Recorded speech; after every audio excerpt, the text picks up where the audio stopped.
What's going on, guys? It's Rylan with Rylan's Amazing Photography, and welcome to today's video where I'm going to be showing you guys how to pick out your best photos. What photos do you need to pick out that can go into your portfolio? What are your best images? Today I'm going to be showing you guys how to pick that out. However, before we get into today's video, I want to remind you guys to go down below and like today's video. While you're down there, you might as well go ahead and subscribe and hit the notification bell so you get notified every single time I upload a video. Now let's go ahead and get into how to pick out the best images for your portfolio. Choosing the best images for your portfolio can often seem hard or harder than actually taking the photos in the first place. Most photographers tend to treat their portfolio as a dumping ground for the maximum amount of work possible, with the intention that quantity is the key to assembling their credibility. More often than not, the other is true. So the first point I want to discuss in this video is your portfolio should be limited to your very best work. Contrary to what you think, the standard of your portfolio is usually defined by its weakest image. This can be why becoming skilled at choosing the photographs that communicate to potential clients a uniform message of quality is critical. More isn't better. Rather, try and shrink your portfolio with the goal of it representing only the foremost impressive images that you have ever shot. Your portfolio should never really contain quite a dozen or two images. If it does, the time has come to cull them moving forward and create new work that belongs in your portfolio. Make a degree of removing the weakest image. The second point I want to say is your portfolio must be cohesive and specialized. The era of generalist photographer is over. Clients expect specialization. There's nothing wrong with dabbing in other disciplines, but when it involves your portfolio, you ought to present a unified message of being an expert in a particular niche.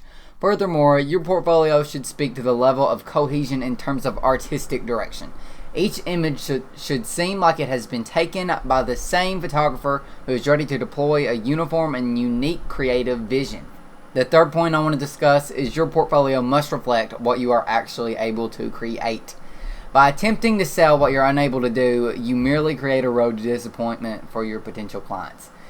If you took the most effective photo of your life at a workshop where the teacher did most of the setup and lighting, then you wish to master those techniques on your own before that image deserves to be in the portfolio. So don't go out to a workshop and take your greatest image and then put it in your portfolio right away. The same goes for situations where a healthy dose of luck led to making a very special photo. Make the trouble to find out what exactly led to creating that shot, so if needed, you'll be able to reproduce it. Until you are doing, the photo has no business in being in your portfolio. The fourth point I want to discuss is your portfolio is not just online. In a social media driven world, the thought that we only need a digital presence tends to become often too prevalent. The challenge, however, with online is that it often exposes you to the incorrect audience, such as people on the opposite side of the world, while forcing you to compete with virtually every single photographer globally.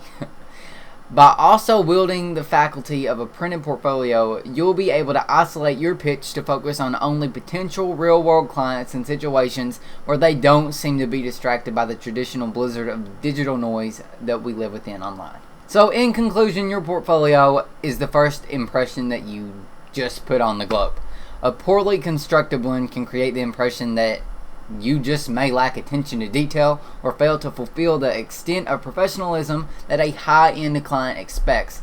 Don't let a weak portfolio pull your work down when it's easily accustomed to elevating instead. Consider this a call to action and take it slow to require a proactive, hard-observed portfolio with a critical eye. Is it up to par? If not, fix it. Thank you all so much for taking your time to watch today's video. If you enjoyed it, make sure you go down below and leave a like. It would help me out a lot. While you're down there, go ahead and subscribe and hit the notification bell so you get notified every time I upload a video. I do videos just like these that give you pointers for photography and how to improve your photography. There's also videos of me out in the field doing photography so you can see the behind the scenes action of what a photographer really does. There's also videos where I talk about cameras and review cameras and lenses and all kinds of fun stuff like that. Speaking of which, Canon is coming out with the M5 very soon, so that's very exciting. I actually have a video on the EOS M5. You can click right here to go and watch it. Thank you all so much for watching today's video once again, and I hope you guys have an amazing day.